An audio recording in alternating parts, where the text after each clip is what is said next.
أعوذ بالله من الشيطان الرجيم. بسم الله الرحمن الرحيم. ألف لام ميم. ذلك الكتاب لا ريب فيه هدى للمتقين الذين يؤمنون بالغيب ويقيمون الصلاة ومما رزقناهم ينفقون والذين يؤمنون بما أنزل إليك وما أنزل من قبلك وبالآخرة هم يوقنون أولئك على هدى من ربهم وأولئك هم المفلحون. إن الذين كفروا سواء عليهم أأنذرتهم أم لم تنذرهم لا يؤمنون. ختم الله على قلوبهم وعلى سمعهم وعلى أبصارهم غشاوة ولهم عذاب عظيم. ومن الناس من يقول آمنا بالله وباليوم الآخر وما هم بمؤمنين يخادعون الله والذين آمنوا وما يخدعون إلا أنفسهم وما يشعرون. في قلوبهم مرض فزادهم الله مرضا ولهم عذاب أليم بما كانوا يكذبون. وإذا قيل لهم لا تفسدوا في الأرض قالوا إنما نحن مصلحون ألا إنهم هم المفسدون ولكن لا يشعرون. وإذا قيل لهم آمنوا كما آمن الناس قالوا أنؤمن كما آمن السفهاء ألا إنهم هم السفهاء ولكن لا يعلمون. وإذا لقوا الذين آمنوا قالوا آمنا وإذا خلوا إلى شياطينهم قالوا إنا معكم إنما نحن مستهزئون. الله يستهزئ بهم ويمدهم في طغيانهم يعمهون. أولئك الذين اشتروا الضلالة بالهدى فما ربحت تجارتهم وما كانوا مهتدين. مثلهم كمثل الذي استوقد نارا فلما أضاءت ما حوله ذهب الله بنورهم وتركهم في ظلمات لا يبصرون. صم بكم عمي فهم لا يرجعون. أو كصيب من السماء فيه ظلمات ورعد وبرق يجعلون أصابعهم في آذانهم من الصواعق حذر الموت والله محيط بالكافرين. يكاد البرق يخطف أبصارهم كلما أضاء لهم مشوا فيه وإذا أظلم عليهم قاموا ولو شاء الله لذهب بسمعهم وأبصارهم إن الله على كل شيء قدير. يا أيها الناس اعبدوا ربكم الذي خلقكم والذين من قبلكم لعلكم تتقون. الذي جعل لكم الأرض فراشا والسماء بناء وأنزل من السماء ماء فأخرج به من الثمرات رزقا لكم فلا تجعلوا لله أندادا وأنتم تعلمون. وإن كنتم في ريب مما نزلنا على عبدنا فأتوا بسورة من مثله وادعوا شهداءكم من دون الله إن كنتم صادقين. فإن لم تفعلوا ولن تفعلوا فاتقوا النار التي وقودها الناس والحجارة أعدت للكافرين. وبشر الذين آمنوا وعملوا الصالحات أن لهم جنات تجري من تحتها الأنهار كلما رزقوا منها من ثمرة رزقا قالوا هذا الذي رزقنا من قبل وأتوا به متشابها ولهم فيها أزواج مطهرة وهم فيها خالدون. إن الله لا يستحيي أن يضرب مثلا ما بعوضة فما فأما الذين آمنوا فيعلمون أنه الحق من ربهم، وأما الذين كفروا فيقولون ماذا أراد الله بهذا مثلا يضل به كثيرا ويهدي به كثيرا وما يضل به إلا الفاسقين الذين ينقضون عهد الله من بعد ميثاقه ويقطعون ما أمر الله به أن يوصل ويفسدون في الأرض أولئك هم الخاسرون. كيف تكفرون بالله وكنتم أمواتا فأحياكم ثم يميتكم ثم يحييكم ثم إليه ترجعون. هو الذي خلق لكم ما في الأرض جميعا ثم استوى إلى السماء فسواهن 7 سماوات وهو بكل شيء عليم. وإذ قال ربك للملائكة إني جاعل في الأرض خليفة قالوا أتجعل فيها من يفسد فيها ويسفك الدماء ونحن نسبح بحمدك ونقدس لك قال إني أعلم ما لا تعلمون. وعلم آدم الأسماء كلها ثم عرضهم على الملائكة فقال أنبئوني بأسماء هؤلاء إن كنتم صادقين. قالوا سبحانك لا علم لنا إلا ما علمتنا إنك أنت العليم الحكيم. قال يا آدم أنبئهم بأسمائهم فلما أنبأهم بأسمائهم قال ألم أقل لكم إني أعلم غيب السماوات والأرض وأعلم ما تبدون وما كنتم تكتمون. وإذ قلنا للملائكة اسجدوا لآدم فسجدوا إلا إبليس أبى واستكبر وكان من الكافرين. وقلنا يا آدم اسكن أنت وزوجك الجنة وكلا منها رغدا حيث شئتما ولا تقربا هذه الشجرة فتكونا من الظالمين. فأزلهما الشيطان عنها فأخرجهما مما كانا فيه وقلنا اهبطوا بعضكم لبعض عدو ولكم في الأرض مستقر ومتاع إلى حين. فتلقى آدم من ربه كلمات فتاب عليه إنه هو التواب الرحيم. قلنا اهبطوا منها جميعا فإما يأتينكم مني هدى فمن تبع هداي فلا خوف عليهم ولا هم يحزنون. والذين كفروا وكذبوا بآياتنا أولئك أصحاب النار هم فيها خالدون. يا بني إسرائيل اذكروا نعمتي التي أنعمت عليكم وأوفوا بعهدي أوف بعهدكم وإياي فارهبون. وآمنوا بما أنزلت مصدقا لما معكم ولا تكونوا أول كافر به ولا تشتروا بآياتي ثمنا قليلا وإياي فاتقون. ولا تلبسوا الحق بالباطل وتكتموا الحق وأنتم تعلمون. وأقيموا الصلاة وآتوا الزكاة واركعوا مع الراكعين. أتأمرون الناس بالبر وتنسون أنفسكم وأنتم تتلون الكتاب أفلا تعقلون. واستعينوا بالصبر والصلاة وإنها لكبيرة إلا على الخاشعين الذين يظنون أنهم ملاقو ربهم وأنهم إليه راجعون. يا بني إسرائيل اذكروا نعمتي التي أنعمت عليكم وأني فضلتكم على العالمين. واتقوا يوما لا تجزي نفس عن نفس شيئا ولا يقبل منها شفاعة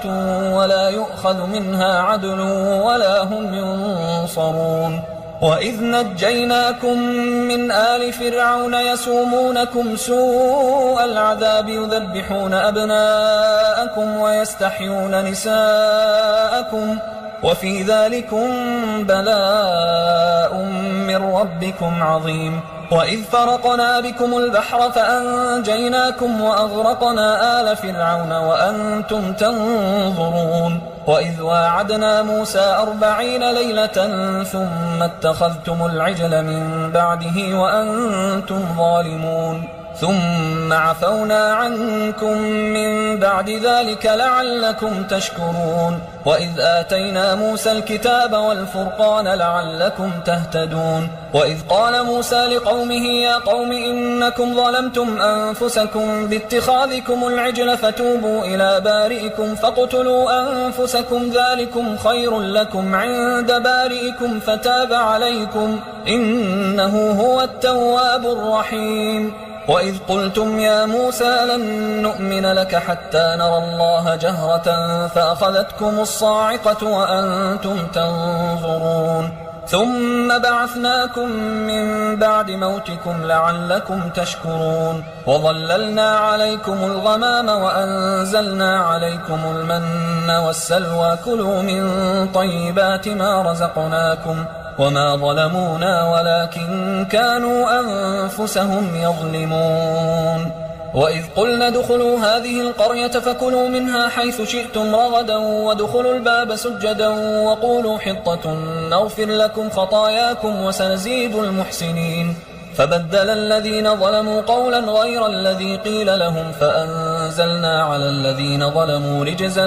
من السماء بما كانوا يفسقون وإذ استسقى موسى لقومه فقلنا اضرب بعصاك الحجر فانفجرت منه 12 عينا قد علم كل أناس مشربهم كلوا واشربوا من رزق الله ولا تعثوا في الأرض مفسدين وإذ قلتم يا موسى لن نصبر على طعام واحد فادع لنا ربك يخرج لنا مما تنبت الأرض من بقلها وقثائها وفومها وعدسها وبصلها قال أتستبدلون الذي هو أدنى بالذي هو خير اهبطوا مصرا فإن لكم ما سألتم وضربت عليهم الذلة والمسكنة وباءوا بغضب من الله ذلك بأنهم كانوا يكفرون بآيات الله ويقتلون النبيين بغير الحق ذلك بما عصوا وكانوا يعتدون إن الذين آمنوا والذين هادوا والنصارى والصابئين من آمن بالله واليوم الآخر وعمل صالحا فلهم أجرهم عند ربهم ولا خوف عليهم ولا هم يحزنون وإذ أخذنا ميثاقكم ورفعنا فوقكم الطور خذوا ما آتيناكم بقوة واذكروا ما فيه لعلكم تتقون ثم توليتم من بعد ذلك فلولا فضل الله عليكم ورحمته لكنتم من الخاسرين ولقد علمتم الذين اعتدوا منكم في السبت فقلنا لهم كونوا قردة خاسئين فجعلناها نكالا لما بين يديها وما خلفها وموعظة للمتقين وإذ قال موسى لقومه إن الله يأمركم أن تذبحوا بقرة قالوا أتتخذنا هزوا قال أعوذ بالله أن أكون من الجاهلين قالوا ادع لنا ربك يبين لنا ما هي قال إنه يقول إنها بقرة لا فارض ولا بكر عوان بين ذلك فافعلوا ما تؤمرون قالوا ادع لنا ربك يبين لنا ما لونها قال إنه يقول إنها بقرة صفراء فاقع لونها تسر الناظرين قالوا ادع لنا ربك يبين لنا ما هي إن البقرة شابه علينا وإنا إن شاء الله لمهتدون قال إنه يقول إنها بقرة لا ذلول تثير الأرض ولا تسقي الحرث مسلمة لا شية فيها قالوا الآن جئت بالحق فذبحوها وما كادوا يفعلون وإذ قتلتم نفسا فادارأتم فيها والله مخرج ما كنتم تكتمون فقلنا اضربوه ببعضها كذلك يحيي الله الموتى ويريكم آياته لعلكم تعقلون ثم قست قلوبكم من بعد ذلك فهي كالحجارة أو أشد قسوة وإن من الحجارة لما يتفجر منه الأنهار وإن منها لما يشقق فيخرج منه الماء وإن منها لما يهبط من خشية الله وما الله بغافل عما تعملون أفتطمعون أن يؤمنوا لكم وقد كان فريق منهم يسمعون كلام الله ثم يحرفونه من بعد ما عقلوه وهم يعلمون وإذا لقوا الذين آمنوا قالوا آمنا وإذا خلا بعضهم إلى بعض قالوا أتحدثونهم بما فتح الله عليكم ليحاجوكم به عند ربكم أفلا تعقلون أولا يعلمون أن الله يعلم ما يسرون وما يعلنون ومنهم أميون لا يعلمون الكتاب إلا أماني وإنهم إلا يظنون فويل للذين يكتبون الكتاب بأيديهم ثم يقولون هذا من عند الله ليشتروا به ثمنا قليلا فويل لهم مما كتبت أيديهم وويل لهم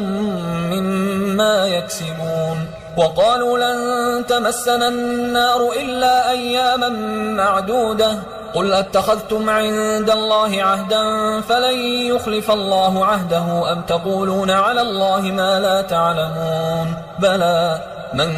كسب سيئة وأحاطت به خطيئته فأولئك أصحاب النار هم فيها خالدون والذين آمنوا وعملوا الصالحات أولئك أصحاب الجنة هم فيها خالدون وإذ أخذنا ميثاق بني إسرائيل لا تعبدون إلا الله وبالوالدين إحسانا وذي القربى واليتامى والمساكين وقولوا للناس حسنا وأقيموا الصلاة وآتوا الزكاة ثم توليتم إلا قليلا منكم وأنتم معرضون وإذ أخذنا ميثاقكم لا تسفكون دماءكم ولا تخرجون أنفسكم من دياركم ثم أقررتم وأنتم تشهدون ثم أنتم هؤلاء تقتلون أنفسكم وتخرجون فريقا منكم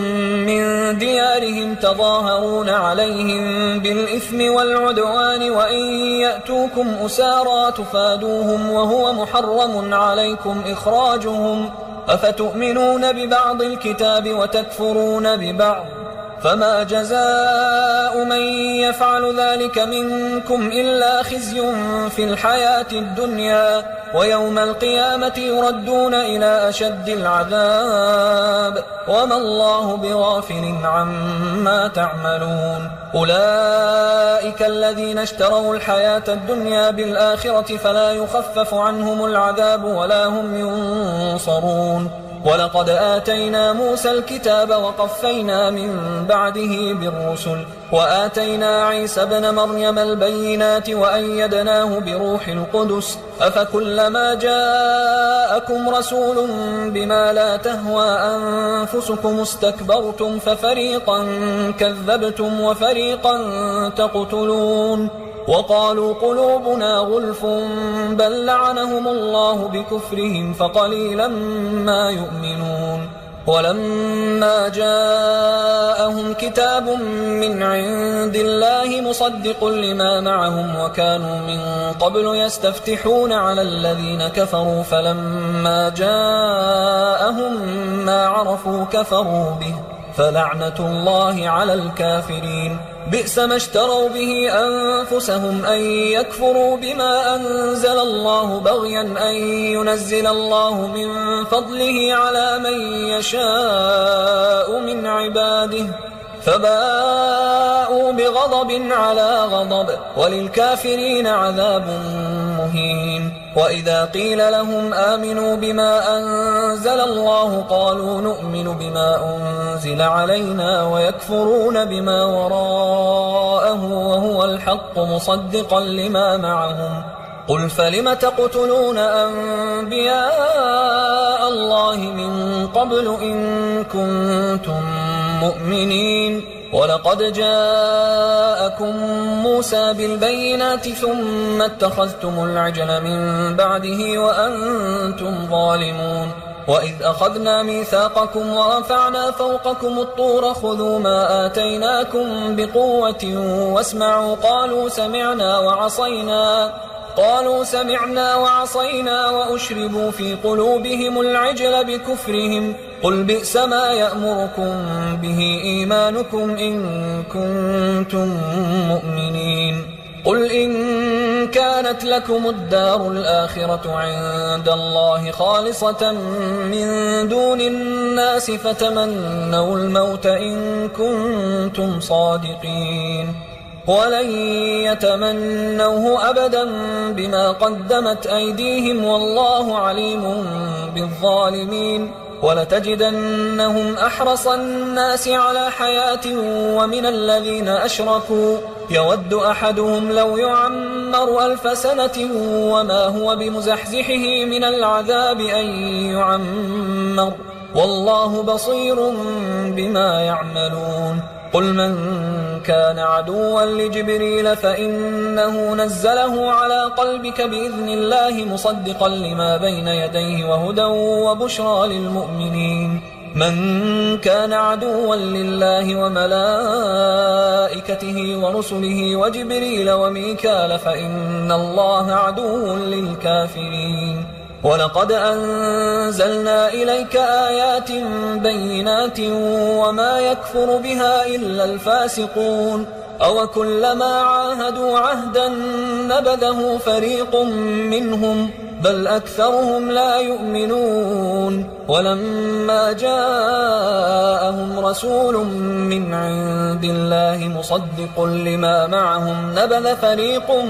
من الذين أوتوا الكتاب كتاب الله وراء ظهورهم كأنهم لا يعلمون واتبعوا ما تتلو الشياطين على ملك سليمان وما كفر سليمان ولكن الشياطين كفروا يعلمون الناس السحر وما أنزل على الملكين ببابل هاروت وماروت وما يعلمان من أحد حتى يقولا إنما نحن فتنة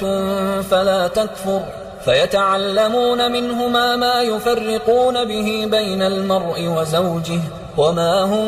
بضارين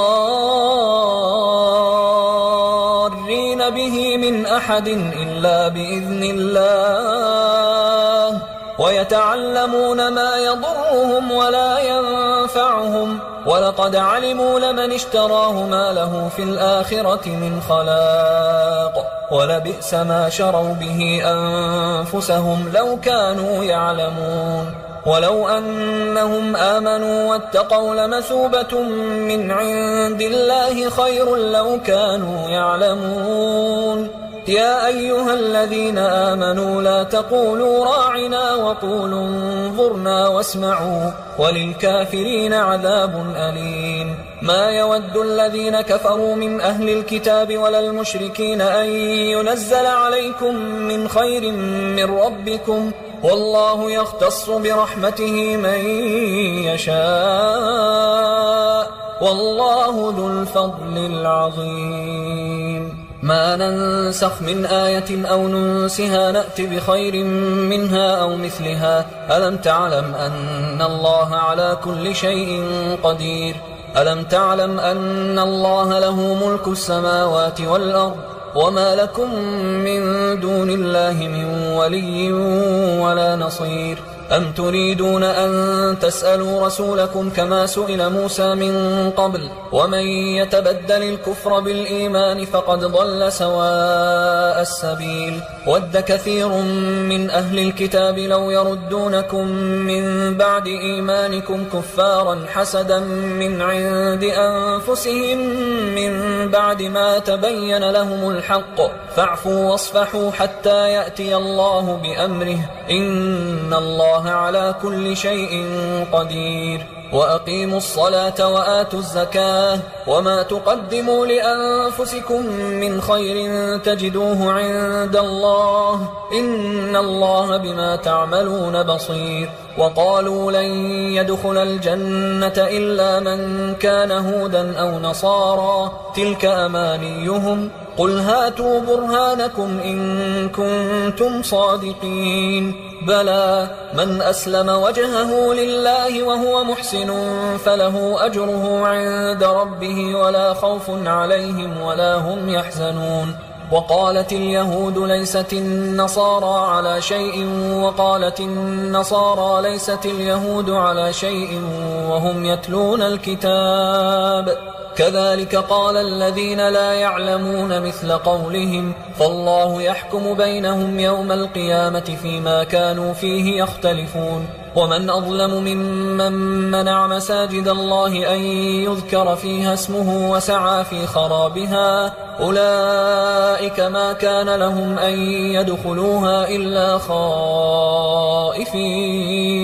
لهم في الدنيا خزي ولهم في الآخرة عذاب عظيم ولله المشرق والمغرب فأينما تولوا فثم وجه الله إن الله واسع عليم وقالوا اتخذ الله ولدا سبحانه بل له ما في السماوات والأرض كل له قانتون بديع السماوات والأرض وإذا قضى أمرا فإنما يقول له كن فيكون وقال الذين لا يعلمون لولا يكلمنا الله أو تأتينا آية كذلك قال الذين من قبلهم مثل قولهم تشابهت قلوبهم قد بينا الآيات لقوم يوقنون إنا أرسلناك بالحق بشيرا ونذيرا ولا تسأل عن أصحاب الجحيم ولن ترضى عنك اليهود ولا النصارى حتى تتبع ملتهم قل إن هدى الله هو الهدى ولئن اتبعت أهواءهم بعد الذي جاءك من العلم ما لك من الله من ولي ولا نصير الذين آتيناهم الكتاب يتلونه حق تلاوته أولئك يؤمنون به ومن يكفر به فأولئك هم الخاسرون يا بني إسرائيل اذكروا نعمتي التي أنعمت عليكم وأني فضلتكم على العالمين واتقوا يوما لا تجزي نفس عن نفس شيئا ولا يقبل منها عدل ولا تنفعها شفاعة ولا هم ينصرون وإذ ابتلى إبراهيم ربه بكلمات فأتمهن قال إني جاعلك للناس إماما قال ومن ذريتي قال لا ينال عهد الظالمين وإذ جعلنا البيت مثابة للناس وأمنا واتخذوا من مقام إبراهيم مصلى وعهدنا إلى إبراهيم وإسماعيل أن طهرا بيتي للطائفين والعاكفين والركع السجود وإذ قال إبراهيم رب اجعل هذا بلدا آمنا وارزق أهله من الثمرات من آمن منهم بالله واليوم الآخر قال ومن كفر فأمتعه قليلا ثم أضطره إلى عذاب النار وبئس المصير وإذ يرفع إبراهيم القواعد من البيت وإسماعيل ربنا تقبل منا إنك أنت السميع العليم ربنا وجعلنا مسلمين لك ومن ذريتنا أمة مسلمة لك وأرنا مناسكنا وتب علينا إنك أنت التواب الرحيم ربنا وابعث فيهم رسولا منهم يتلو عليهم آياتك ويعلمهم الكتاب والحكمة ويزكيهم إنك أنت العزيز الحكيم ومن يرغب عن ملة إبراهيم إلا من سفه نفسه ولقد اصطفيناه في الدنيا وإنه في الآخرة لمن الصالحين إذ قال له ربه أسلم قال أسلمت لرب العالمين. ووصى بها إبراهيم بنيه ويعقوب يا بني إن الله اصطفى لكم الدين فلا تموتن إلا وأنتم مسلمون. أم كنتم شهداء إذ حضر يعقوب الموت إذ قال لبنيه ما تعبدون من بعدي قالوا نعبد إلهك وإله آبائك إبراهيم وإسماعيل وإسحاق إلها واحدا ونحن له مسلمون. تلك أمة قد خلت لها ما كسبت ولكم ما كسبتم ولا تسألون عما كانوا يعملون. وقالوا كونوا هودا أو نصارى تهتدوا قل بل ملة إبراهيم حنيفا وما كان من المشركين. قولوا آمنا بالله وما أنزل إلينا وما أنزل إلى إبراهيم وإسماعيل وإسحاق ويعقوب والأسباط وما أوتي موسى وعيسى وما أوتي النبيون من ربهم لا نفرق بين أحد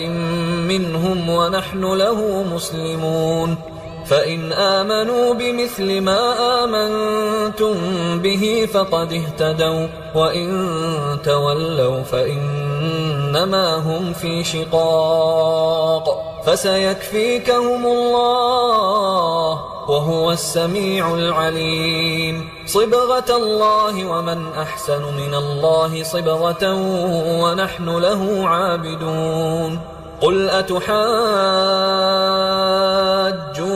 في الله وهو ربنا وربكم ولنا أعمالنا ولكم أعمالكم ونحن له مخلصون. أم تقولون إن إبراهيم وإسماعيل وإسحاق ويعقوب والأسباط كانوا هودا أو نصارى قل أأنتم أعلم أم الله ومن أظلم ممن كتم شهادة عنده من الله وما الله بغافل عما تعملون. تلك أمة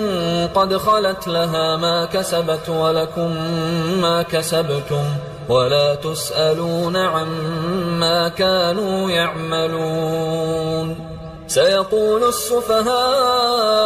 من الناس ما ولاهم عن قبلتهم التي كانوا عليها قل لله المشرق والمغرب يهدي من يشاء إلى صراط مستقيم. وكذلك جعلناكم أمة وسطا لتكونوا شهداء على الناس ويكون الرسول عليكم شهيدا. وما جعلنا القبلة التي كنت عليها إلا لنعلم من يتبع الرسول ممن ينقلب على عقبيه وإن كانت لكبيرة إلا على الذين هدى الله وما كان الله ليضيع إيمانكم إن الله بالناس لرؤوف رحيم. قد نرى تقلب وجهك في السماء فلنولينك قبلة ترضاها فول وجهك شطر المسجد الحرام وحيث ما كنتم فولوا وجوهكم شطره وإن الذين أوتوا الكتاب ليعلمون أنه الحق من ربهم وما الله بغافل عما يعملون. ولئن أتيت الذين أوتوا الكتاب بكل آية ما تبعوا قبلتك وما أنت بتابع قبلتهم وما بعضهم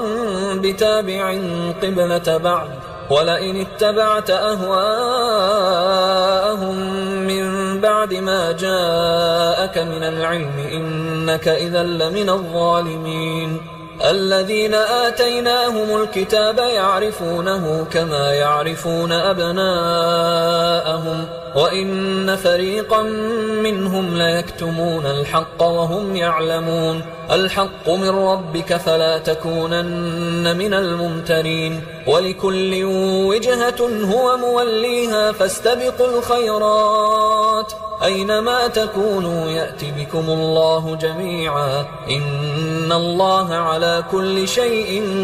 قدير ومن حيث خرجت فول وجهك شطر المسجد الحرام وإنه للحق من ربك وما الله بغافل عما تعملون ومن حيث خرجت فول وجهك شطر المسجد الحرام وحيث ما كنتم فولوا وجوهكم شطره لئلا يكون للناس عليكم حجة إلا الذين ظلموا منهم فلا تخشوهم واخشوني ولأتم نعمتي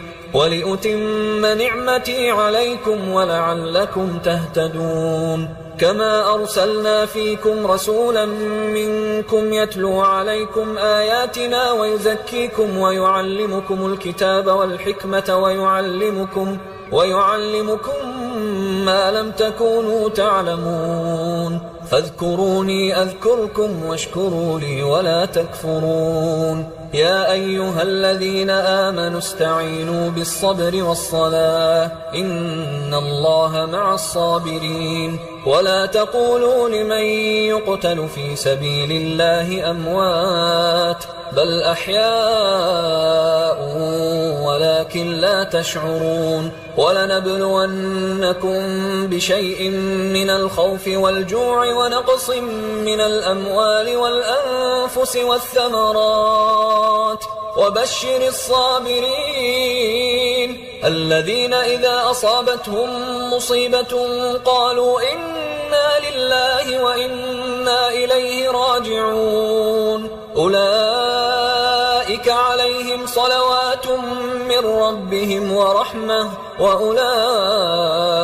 هم المهتدون إن الصفا والمروة من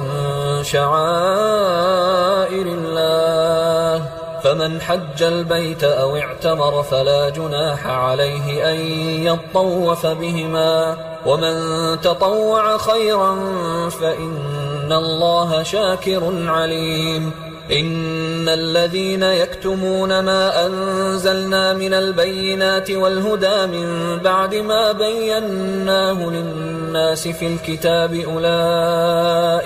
أولئك يلعنهم الله ويلعنهم اللاعنون إلا الذين تابوا وأصلحوا وبينوا فأولئك أتوب عليهم وأنا التواب الرحيم إن الذين كفروا وماتوا وهم كفار أولئك عليهم لعنة الله والملائكة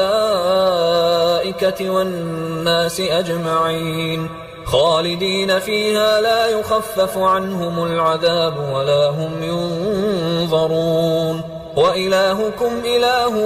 واحد لا إله إلا هو الرحمن الرحيم إن في خلق السماوات والأرض واختلاف الليل والنهار والفلك التي تجري في البحر بما ينفع الناس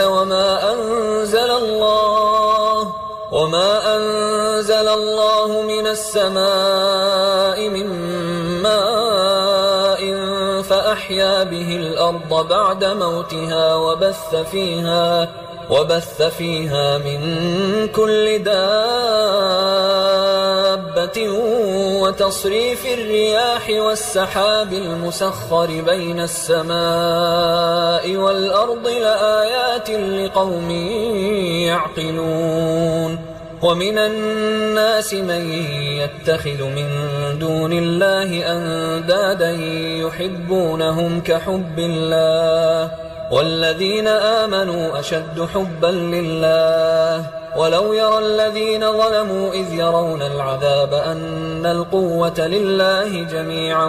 وأن الله شديد العذاب إذ تبرأ الذين اتبعوا من الذين اتبعوا ورأوا العذاب وتقطعت بهم الأسباب وقال الذين اتبعوا لو أن لنا كرة فنتبرأ منهم كما تبرأوا منا كذلك يريهم الله أعمالهم حسرات عليهم وما هم بخارجين من النار يا أيها الناس كلوا مما في الأرض حلالا طيبا ولا تتبعوا خطوات الشيطان إنه لكم عدو مبين إنما يأمركم بالسوء والفحشاء وأن تقولوا على الله ما لا تعلمون وإذا قيل لهم اتبعوا ما أنزل الله قالوا بل نتبع ما ألفينا عليه آباءنا أولو كان آباؤهم لا يعقلون شيئا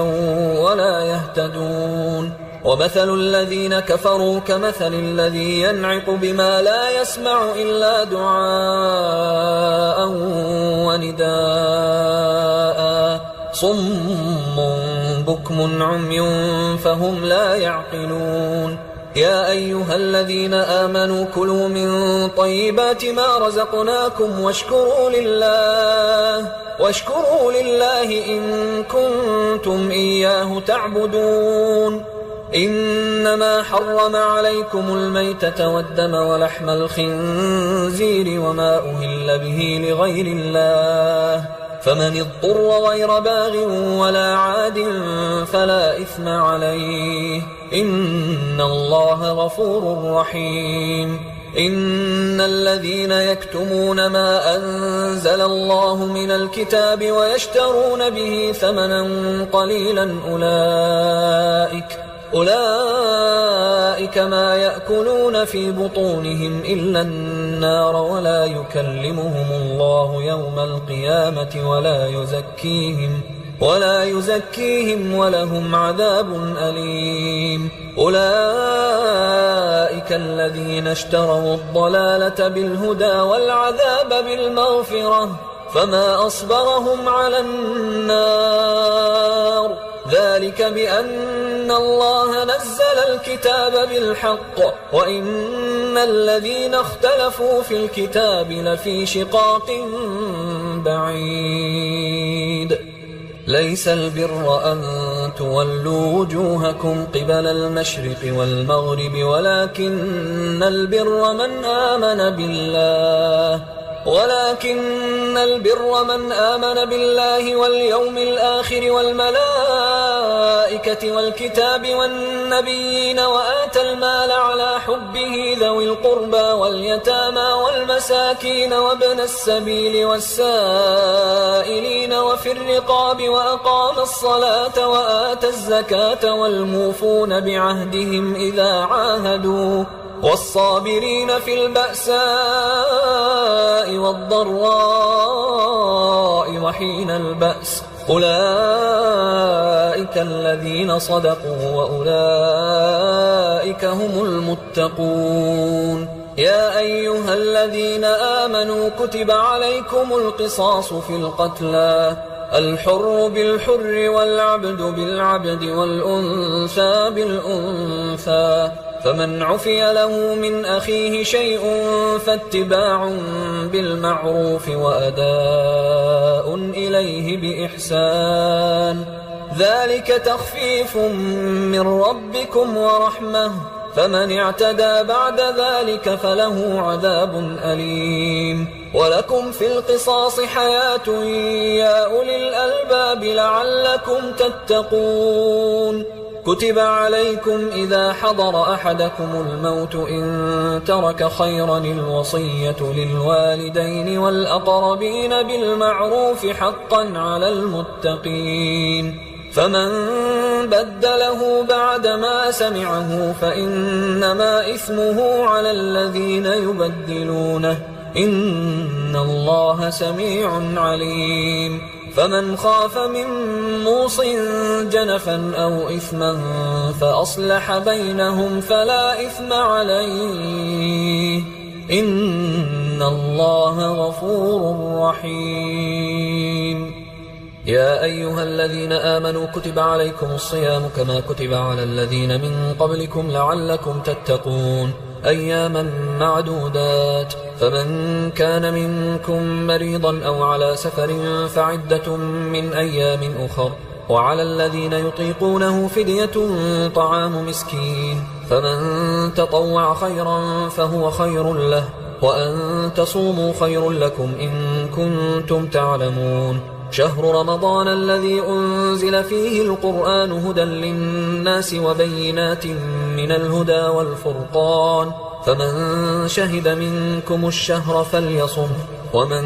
كان مريضا أو على سفر فعدة من أيام أخر، يريد الله بكم اليسر ولا يريد بكم العسر ولتكملوا العدة ولتكبروا الله على ما هداكم ولعلكم تشكرون. وإذا سألك عبادي عني فإني قريب أجيب دعوة الداع إذا دعان، فليستجيبوا لي وليؤمنوا بي لعلهم يرشدون. أحل لكم ليلة الصيام الرفث إلى نسائكم هن لباس لكم وأنتم لباس لهن، علم الله أنكم كنتم تختانون أنفسكم فتاب عليكم وعفى عنكم، فالآن باشروهن وابتغوا ما كتب الله لكم، وكلوا واشربوا حتى يتبين لكم الخيط الأبيض من الخيط الأسود من الفجر، ثم أتموا الصيام إلى الليل، ولا تباشروهن وأنتم عاكفون في المساجد، تلك حدود الله فلا تقربوها، كذلك يبين الله آياته للناس لعلهم يتقون. ولا تأكلوا أموالكم بينكم بالباطل وتدلوا بها إلى الحكام لتأكلوا فريقا من أموال الناس بالإثم وأنتم تعلمون. يسألونك عن الأهلة قل هي مواقيت للناس والحج، وليس البر بأن تأتوا البيوت من ظهورها ولكن البر من اتقى، وأتوا البيوت من أبوابها واتقوا الله لعلكم تفلحون. وقاتلوا في سبيل الله الذين يقاتلونكم ولا تعتدوا إن الله لا يحب المعتدين. واقتلوهم حيث ثقفتموهم وأخرجوهم من حيث أخرجوكم والفتنة أشد من القتل، ولا تقاتلوهم عند المسجد الحرام حتى يقاتلوكم فيه، فإن قاتلوكم فاقتلوهم، كذلك جزاء الكافرين، فإن انتهوا فإن الله غفور رحيم. وقاتلوهم حتى لا تكون فتنة ويكون الدين لله، فإن انتهوا فلا عدوان إلا على الظالمين. الشهر الحرام بالشهر الحرام والحرمات قصاص، فمن اعتدى عليكم فاعتدوا عليه بمثل ما اعتدى عليكم، واتقوا الله واعلموا أن الله مع المتقين. وأنفقوا في سبيل الله ولا تلقوا بأيديكم إلى التهلكة وأحسنوا إن الله يحب المحسنين. وأتموا الحج والعمرة لله، فإن أحصرتم فما استيسر من الهدي، ولا تحلقوا رؤوسكم حتى يبلغ الهدي محله، فمن كان منكم مريضا أو به أذى من رأسه ففدية من صيام أو صدقة أو نسك، فإذا أمنتم فمن تمتع بالعمرة إلى الحج فما استيسر من الهدي، فمن لم يجد فصيام 3 أيام في الحج و7 إذا رجعتم، تلك 10 كاملة، ذلك لمن لم يكن أهله حاضر المسجد الحرام. واتقوا الله واعلموا أن الله شديد العقاب. الحج أشهر معلومات، فمن فرض فيهن الحج فلا رفث ولا فسوق ولا جدال في الحج، وما تفعلوا من خير يعلمه الله، وتزودوا فإن خير الزاد التقوى واتقون يا أولي الألباب. ليس عليكم جناح أن تبتغوا فضلا من ربكم، فإذا أفضتم من عرفات فاذكروا الله عند المشعر الحرام واذكروه كما هداكم وإن كنتم من قبله لمن الضالين. ثم أفيضوا من حيث أفاض الناس واستغفروا الله إن الله غفور رحيم. فإذا قضيتم مناسككم فاذكروا الله كذكركم آباءكم أو أشد ذكرا. فمن الناس من يقول ربنا آتنا في الدنيا وما له في الآخرة من خلاق، ومنهم من يقول ربنا آتنا في الدنيا حسنة وفي الآخرة حسنة وقنا عذاب النار. أولئك لهم نصيب مما كسبوا والله سريع الحساب. واذكروا الله في أيام معدودات، فمن تعجل في يومين فلا إثم عليه ومن تأخر فلا إثم عليه لمن اتقى. واتقوا الله واعلموا أنكم إليه تحشرون. ومن الناس من يعجبك قوله في الحياة الدنيا ويشهد الله على ما في قلبه وهو ألد الخصام. وإذا تولى سعى في الأرض ليفسد فيها ويهلك الحرث والنسل والله لا يحب الفساد. وإذا قيل له اتق الله أخذته العزة بالإثم فحسبه جهنم ولبئس المهاد. ومن الناس من يشري نفسه ابتغاء مرضات الله والله رؤوف بالعباد. يا أيها الذين آمنوا ادخلوا في السلم كافة ولا تتبعوا خطوات الشيطان إنه لكم عدو مبين. فإن زللتم من بعد ما جاءتكم البينات فاعلموا أن الله عزيز حكيم. هل ينظرون إلا أن يأتيهم الله في ظلل من الغمام والملائكة وقضي الأمر وإلى الله ترجع الأمور. سل بني إسرائيل كم آتيناهم من آية بينة ومن يبدل نعمة الله من بعد ما جاءته فإن الله شديد العقاب. زين للذين كفروا الحياة الدنيا ويسخرون من الذين آمنوا والذين اتقوا فوقهم يوم القيامة والله يرزق من يشاء بغير حساب. كان الناس أمة واحدة فبعث الله النبيين مبشرين ومنذرين وأنزل معهم الكتاب بالحق ليحكم بين الناس فيما اختلفوا فيه وما اختلف فيه إلا الذين أوتوه من بعد ما جاءتهم البينات بغيا بينهم فهدى الله الذين آمنوا لما اختلفوا فيه من الحق بإذنه والله يهدي من يشاء إلى صراط مستقيم. أم حسبتم أن تدخلوا الجنة ولما يأتكم مثل الذين خلوا من قبلكم مستهم البأساء والضراء وزلزلوا حتى يقول الرسول والذين آمنوا معه متى نصر الله ألا إن نصر الله قريب. يسألونك ماذا ينفقون قل ما أنفقتم من خير فللوالدين والأقربين واليتامى والمساكين وابن السبيل وما تفعلوا من خير فإن الله به عليم كتب عليكم القتال وهو كره لكم وعسى أن تكرهوا شيئا وهو خير لكم وعسى أن تحبوا شيئا وهو شر لكم والله يعلم وأنتم لا تعلمون يسألونك عن الشهر الحرام قتال فيه قل قتال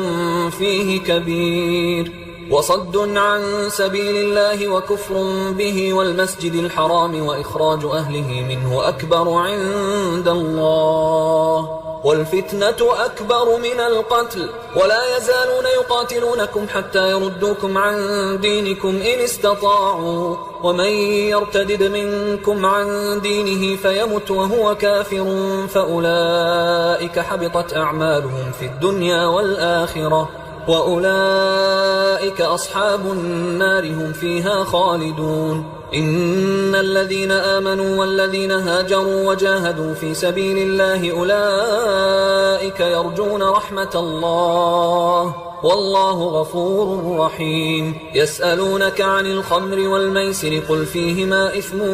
كبير ومنافع للناس وإثمهما أكبر من نفعهما ويسألونك ماذا ينفقون قل العفو كذلك يبين الله لكم الآيات لعلكم تتفكرون في الدنيا والآخرة ويسألونك عن اليتامى قل إصلاح لهم خير وإن تخالطوهم فإخوانكم والله يعلم المفسد من المصلح ولو شاء الله لأعنتكم إن الله عزيز حكيم ولا تنكحوا المشركات حتى يؤمن ولأمة مؤمنة خير من مشركة ولو أعجبتكم ولا تنكحوا المشركين حتى يؤمنوا ولعبد مؤمن خير من مشرك ولو أعجبكم أولئك يدعون إلى النار والله يدعو إلى الجنة والمغفرة بإذنه ويبين آياته للناس لعلهم يتذكرون ويسألونك عن المحيض قل هو أذى فاعتزلوا النساء في المحيض ولا تقربوهن حتى يطهرن فإذا تطهرن فأتوهن من حيث أمركم الله إن الله يحب التوابين ويحب المتطهرين نساؤكم حرث لكم فأتوا حرثكم أنى شئتم وقدموا لأنفسكم واتقوا الله واعلموا أنكم ملاقوه وبشر المؤمنين ولا تجعلوا الله عرضة لأيمانكم أن تبروا وتتقوا وتصلحوا بين الناس والله سميع عليم لا يؤاخذكم الله باللغو في أيمانكم ولكن يؤاخذكم بما كسبت قلوبكم والله غفور حليم للذين يؤلون من نسائهم تربص 4 أشهر فإن فاءوا فإن الله غفور رحيم وإن عزموا الطلاق فإن الله سميع عليم والمطلقات يتربصن بأنفسهن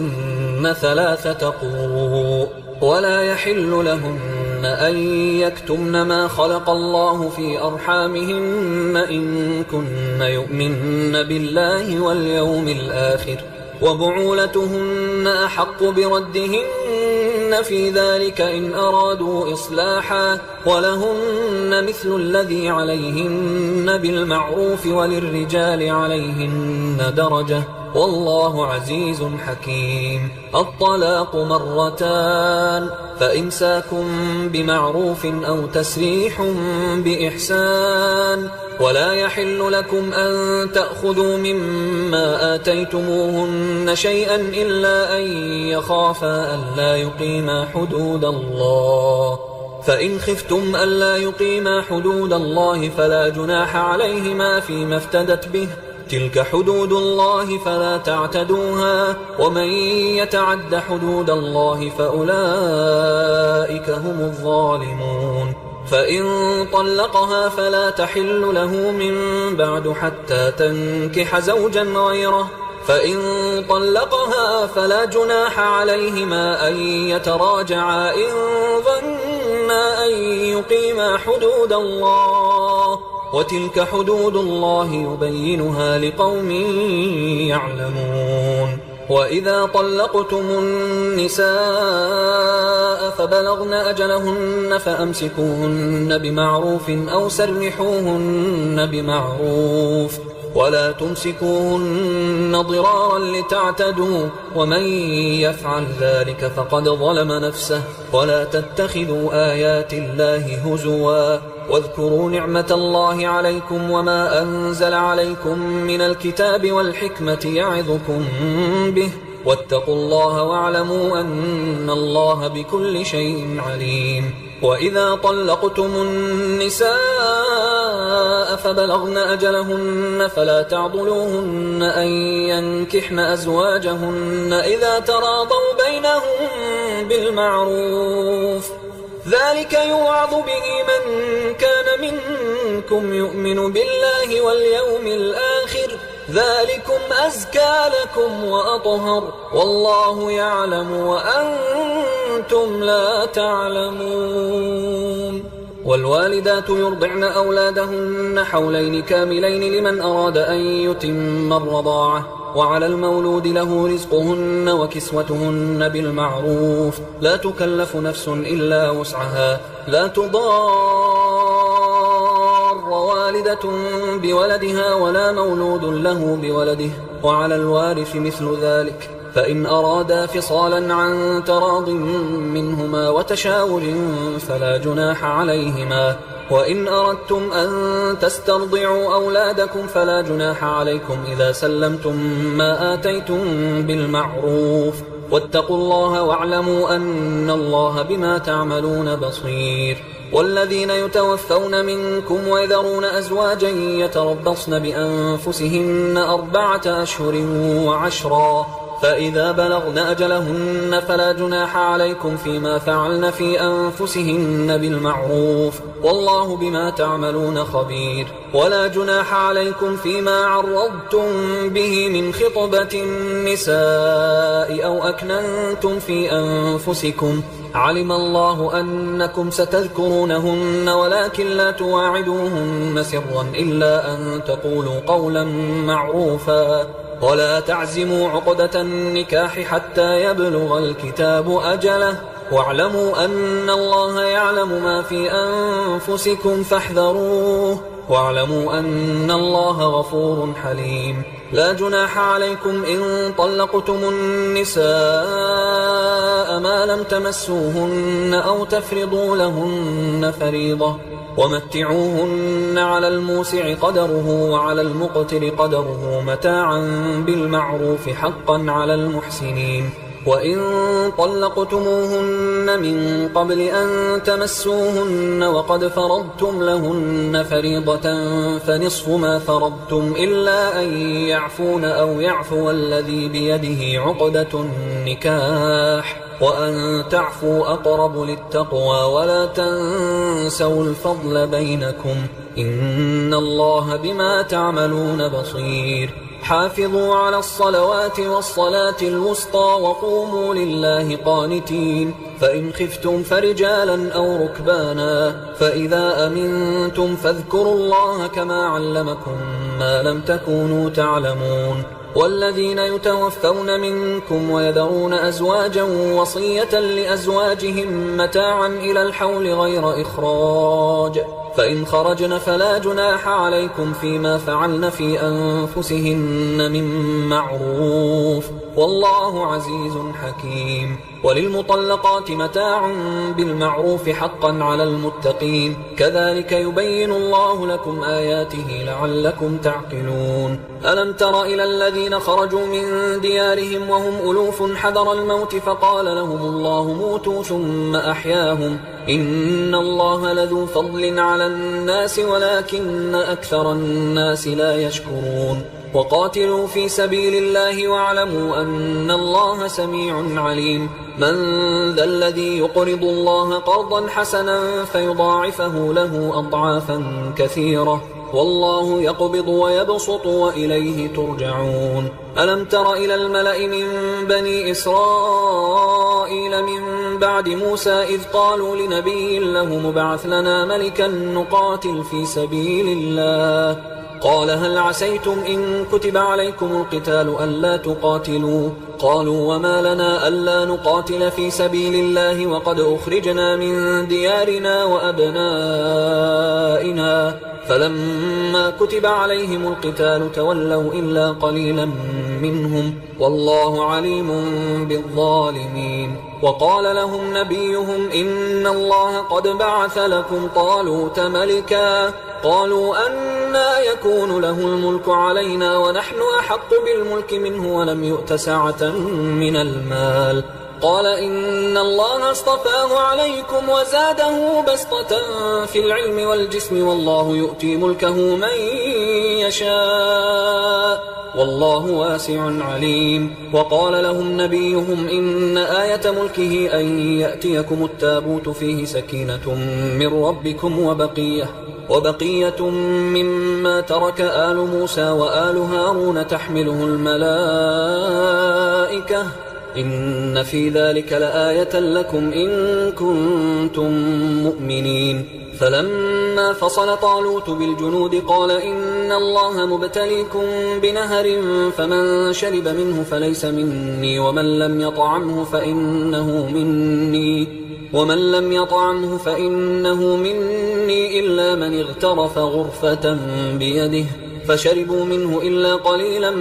منهم فلما جاوزه هو والذين آمنوا معه قالوا لا طاقة لنا اليوم بجالوت وجنوده قال الذين يظنون أنهم ملاقوا الله كم من فئة قليلة غلبت فئة كثيرة بإذن الله والله مع الصابرين ولما برزوا لجالوت وجنوده قالوا ربنا أفرغ علينا صبرا وثبت أقدامنا وانصرنا على القوم الكافرين فهزموهم بإذن الله وقتل داود جالوت وآتاه الله الملك والحكمة وعلمه مما يشاء ولولا دفع الله الناس بعضهم ببعض لفسدت الأرض ولكن الله ذو فضل على العالمين تلك آيات الله نتلوها عليك بالحق وإنك لمن المرسلين تلك الرسل فضلنا بعضهم على بعض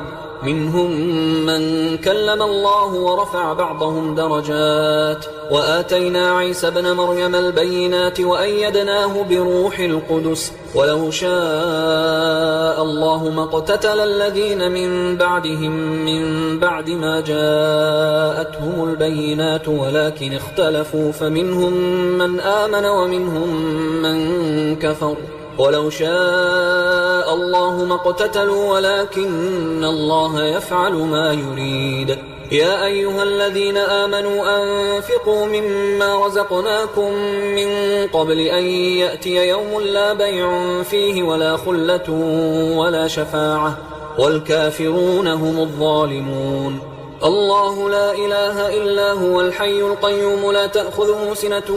ولا نوم له ما في السماوات وما في الأرض من ذا الذي يشفع عنده إلا بإذنه يعلم ما بين أيديهم وما خلفهم ولا يحيطون بشيء من علمه إلا بما شاء وسع كرسيه السماوات والأرض ولا يؤوده حفظهما وهو العلي العظيم لا إكراه في الدين قد تبين الرشد من الغي فمن يكفر بالطاغوت ويؤمن بالله فقد استمسك بالعروة الوثقى لا انفصام لها والله سميع عليم الله ولي الذين آمنوا يخرجهم من الظلمات إلى النور والذين كفروا أولياؤهم الطاغوت يخرجونهم من النور إلى الظلمات أولئك أصحاب النار هم فيها خالدون ألم تر إلى الذي حاج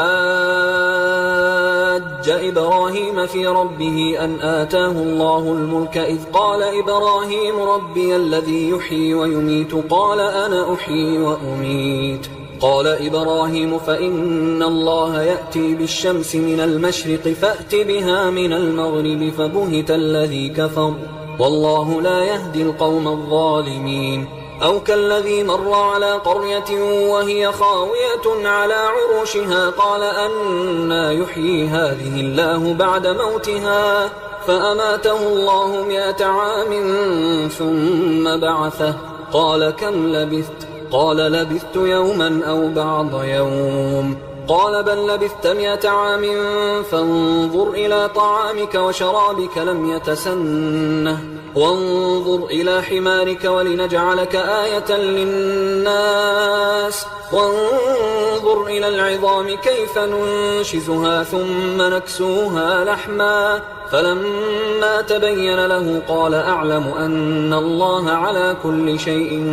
قدير وإذ قال إبراهيم رب أرني كيف تحيي الموتى قال أولم تؤمن قال بلى ولكن ليطمئن قلبي قال فخذ 4 من الطير فصرهن إليك ثم اجعل على كل جبل منهن جزءا ثم ادعهن يأتينك سعيا واعلم أن الله عزيز حكيم مثل الذين ينفقون أموالهم في سبيل الله كمثل حبة أنبتت 7 سنابل في كل سنبلة 100 حبة والله يضاعف لمن يشاء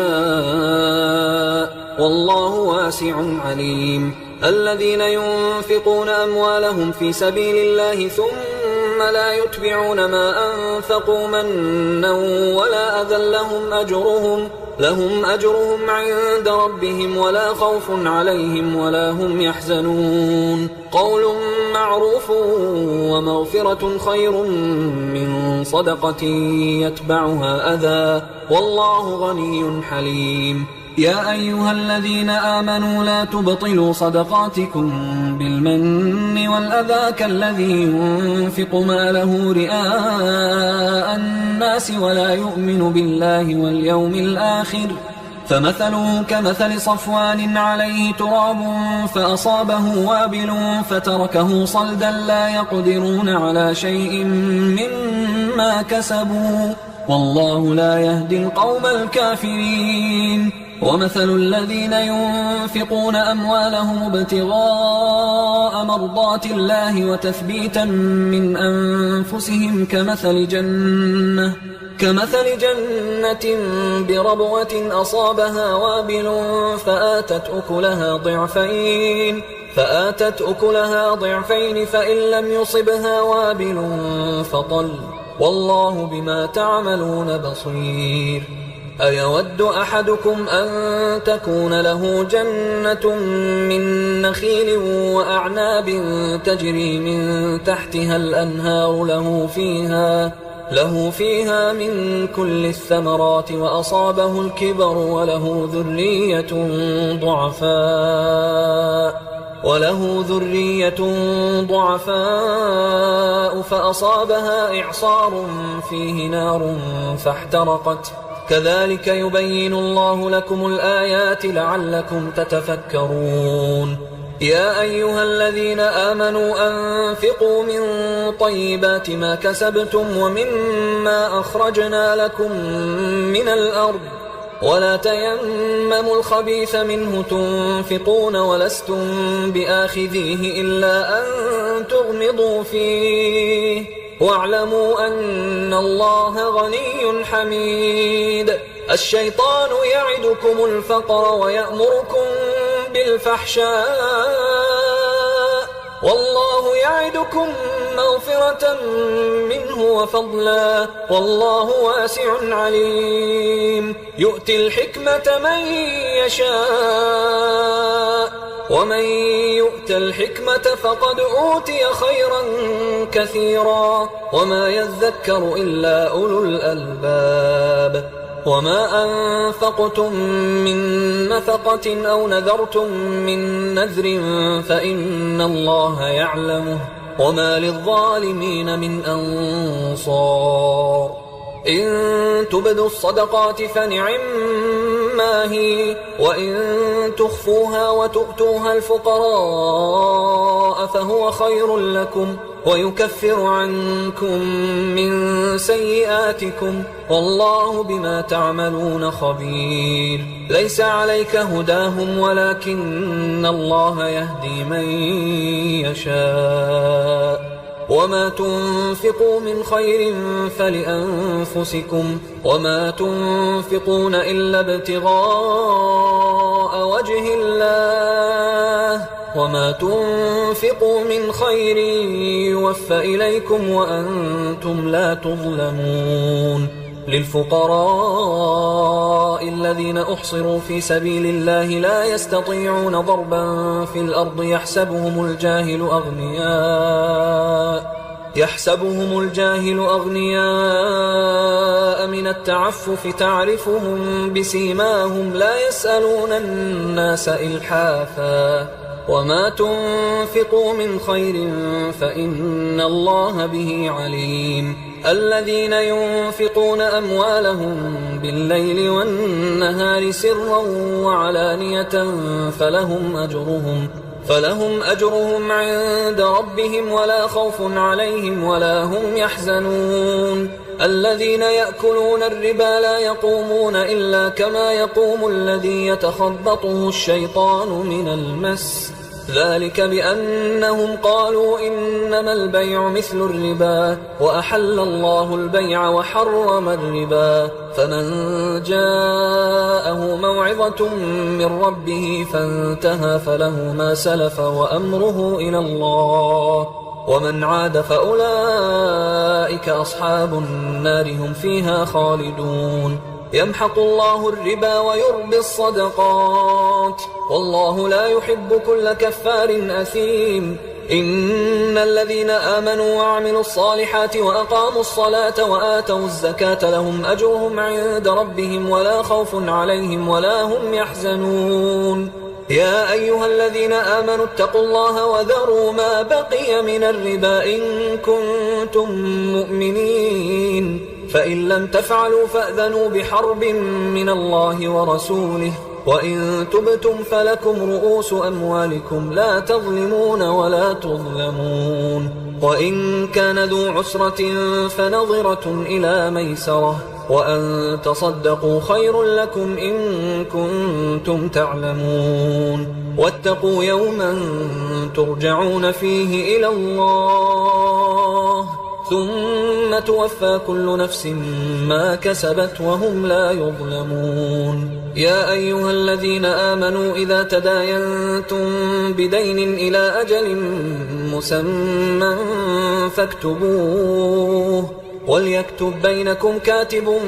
بالعدل ولا يأب كاتب أن يكتب كما علمه الله فليكتب وليملل الذي عليه الحق وليتق الله ربه ولا يبخس منه شيئا فإن كان الذي عليه الحق سفيها أو ضعيفا أو لا يستطيع أن يمله فليملل وليه بالعدل واستشهدوا شهيدين من رجالكم فإن لم يكونا رجلين فرجل وامرأتان ممن ترضون من الشهداء أن تضل إحداهما فتذكر إحداهما الأخرى ولا يأبى الشهداء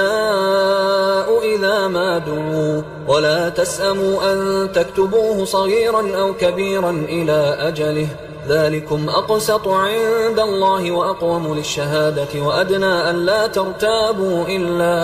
إلا أن تكون تجارة حاضرة تديرونها بينكم فليس عليكم جناح ألا تكتبوها وأشهدوا إذا تبايعتم ولا يضار كاتب ولا شهيد وإن تفعلوا فإنه فسوق بكم واتقوا الله ويعلمكم الله والله بكل شيء عليم وإن كنتم على سفر ولم تجدوا كاتبا فرهان مقبوضة فإن أمن بعضكم بعضا فليؤدي الذي اؤتمن أمانته وليتق الله ربه ولا تكتموا الشهادة ومن يكتمها فإنه آثم قلبه والله بما تعملون عليم لله ما في السماوات وما في الأرض وإن